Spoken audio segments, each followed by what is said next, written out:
আজকের ব্লগ ভিডিওটা থাকছে একেবারে অন্যরকম। আম্মু হঠাৎ করে খুব ভোরে আমাকে ঘুম থেকে ডেকে দিয়েছিল। আম্মু আর আব্বু মিলে মরিচের জমির ওখানে যাবে, তাই আমাকে তাড়াতাড়ি ডেকেছিল। বাই দ্য ওয়ে, তোমরা ভিডিওটি সম্পূর্ণ দেখো। আসসালামু আলাইকুম, welcome to my new another mini blog.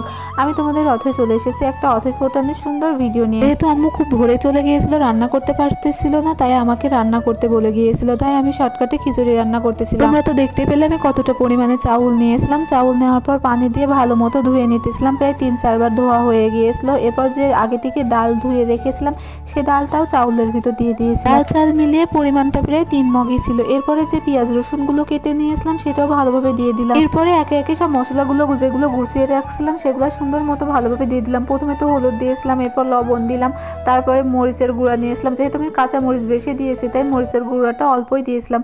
এরপরে জিরে দিলাম। তোমাদের তো দেখাতে ভুলে গেছি, মাঝখানে আমি গরুর চর্বিটা একটু গ্যাসের উপর দিয়ে ভালো করে নেড়ে নিয়েছিলাম। চর্বি দেওয়া শেষে আমি মশলাগুলো দিয়েছিলাম। দেওয়ার পরে তেল দিলাম। তেলের পরিমাণটা ভালোই দিয়েছিলাম, যেহেতু চর্বিতেও তেল ছিল, তাই আমি সামান্য পরিমাণে তেল দিয়েছিলাম। তেল দেওয়া হয়ে গেলে আমি সবগুলো জিনিসপত্র দিয়ে ভালোভাবে মাখিয়ে নিতেছিলাম। মাখানোর সময় আমাদের কাছে কতগুলো মানুষ ছিল জানো, যারা আমার কাছে পড়তে আসতেছিল, ওরাও দেখতেছিল।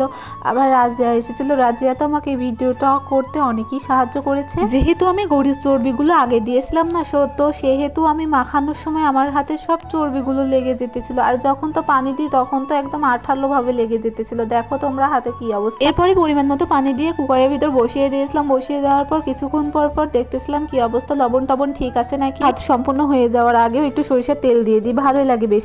এরপরে আমি মরিচ গাছে মরিচ তুলতে চলে গিয়েছিলাম। আমাদের এই আকাশি মরিচ গাছেও বেশ মাশাআল্লাহ অনেক ভালো মরিচ ধরেছে। অনেকদিন আগের একটা ব্লগে হয়তো তোমরা দেখছিলে, মরিচ গাছে অনেকটা পরিমাণ ফুল ছিল, তাই আব্বু বিষ দিয়েছিল। বিষ দেওয়ার কারণে এই মরিচও অনেক সুন্দর হয়েছে। মরিচগুলো অনেকটা ঝাল, কিন্তু এই মরিচগুলো খেতে মজা লাগে। খিচুড়ির সাথে খাওয়ার জন্য 2-3টা মরিচ তুলে নিয়েছিলাম। এবার লেবু তুলতেও গিয়েছিলাম। দেখছো আমাদের লেবু, এখন আর লেবু গাছে কত পরিমাণ লেবু আছে। আমি তো বাসায় এসে তারপর লেবুগুলো কুচি কুচি করে নিয়েছিলাম, পেঁয়াজ কুচি করে নিয়েছিলাম, মরিচ কুচি করে নিয়েছিলাম। এরপরে সরিষার তেল আবার লবণ দিয়ে ভালো করে মাখিয়ে নিতেছিলাম।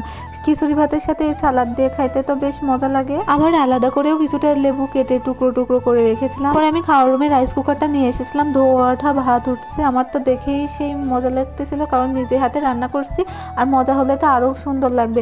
এরপর আমি একটা প্লেটের উপর কিছুটা ভাত নিয়ে এবং সালাদ নিয়ে খেতে চলে এসেছিলাম। হাতে যেহেতু কষ্ট করে রান্না করেছি, তো মজা না হলেও মজা, কিন্তু আসলে মজা হয়েছিল। তাই আমি একটা লেবু চিপে নিয়েছিলাম। নেওয়ার পরে ভাতগুলো এক লম্বা করে মুখে নিতেছিলাম, সাথে দেখছো মরিচ নিতেছি। তো আমাকে বলে গিয়েছিল যে মাছ ভাজি করবা বা ডিম ভাজি করবা, কিন্তু আমার করতে ইচ্ছে হতেছিল না বলে করেছিলাম না।